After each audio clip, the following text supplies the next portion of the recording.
అక్షరాల 12,000 కోట్లు. ఇదేదో ఒక రాష్ట్రం జీడిపి సంఖ్య కాదు. సంవత్సరానికి భారతీయులు తింటున్న మానసిక వ్యాధుల మందుల ఖరీదు ఇది. మానసిక వ్యాధులతో సతమతమవుతూ ఇలాంటి మందులు తీసుకుంటున్న వారు ముసలి ముతక అనుకునేవారు. 85% మంది 35 ఏళ్లలోపు వారే.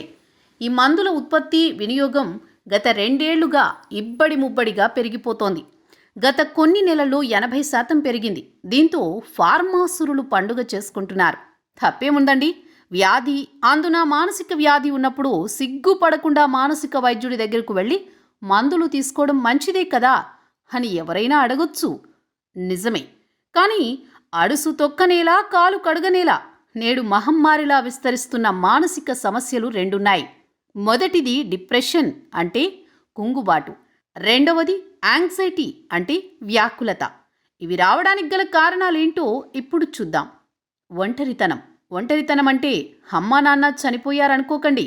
అమ్మ స్మార్ట్ టీవీ ముందు వెబ్ సిరీస్ చూస్తూ, నాన్న ల్యాప్టాప్ ముందు ఫోన్ చూస్తూ, నవీన యుగపు బిడ్డ మొబైల్ ముందు. ఇది కొత్త తరం ఒంటరితనం. మానవ విలువలు, సామాజిక తెలివితేటలు, భావోద్వేగ తెలివితేటలు నేర్పని చదువులు, పేరు గొప్ప ఊరు దిబ్బ పాఠశాలలు.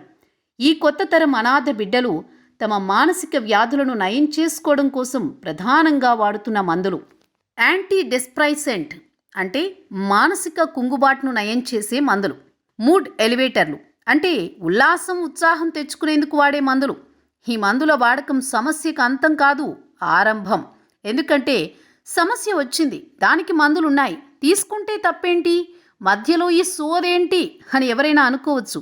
కానీ ఈ మందులకున్న సైడ్ ఎఫెక్ట్స్ ఏంటంటే కంటి చూపు మందగిస్తుంది, చిరాకు, తికమక వస్తాయి, మూత్ర విసర్జన సమయంలో మంట, నొప్పి వస్తుంది, తలనొప్పి, తల తిరగడం మొదలవుతుంది. అబ్బాయిల్లో అంగస్తంభన సమస్యలొచ్చే అవకాశం ఉంది. మూర్ఛ రావడం, భ్రాంతి లాంటి వాటి బారిన పడే ప్రమాదం ఉంది. ఏముందండి, ఈ సమస్యలకు మందులు లేవా అనుకుంటారు కొందరు. నిజమే. ఒక దరిద్రం అనేక దరిద్రాలకు మూలం. ఇంట్లోకి సెల్ ఫోన్, స్మార్ట్ టీవీ వచ్చింది. దెబ్బకు మానసిక మందులు తయారు చేసే ఫార్మా కంపెనీలకు డబ్బే డబ్బు. సంవత్సరానికి 12,000 కోట్లు. మరో 5 ఏళ్లలో ఇది కోటి కోట్లు అవుతుంది. ఈ మందులు తిని ఇంటి బిడ్డకు అంగస్తంభన సమస్య వస్తే ఏముంది, వాడి భార్య విడాకులు కోరుతుంది. దానికి ముందే పక్కింటి వాడితో లింక్, కేసులు, విడాకులు, పోలీసులు, విడాకుల లాయర్లకు చేతి నిండా పని, ఆదాయం ఒక్కోసారి మర్డర్స్ దాకా పోవచ్చు. అది బోనస్ అన్నమాట.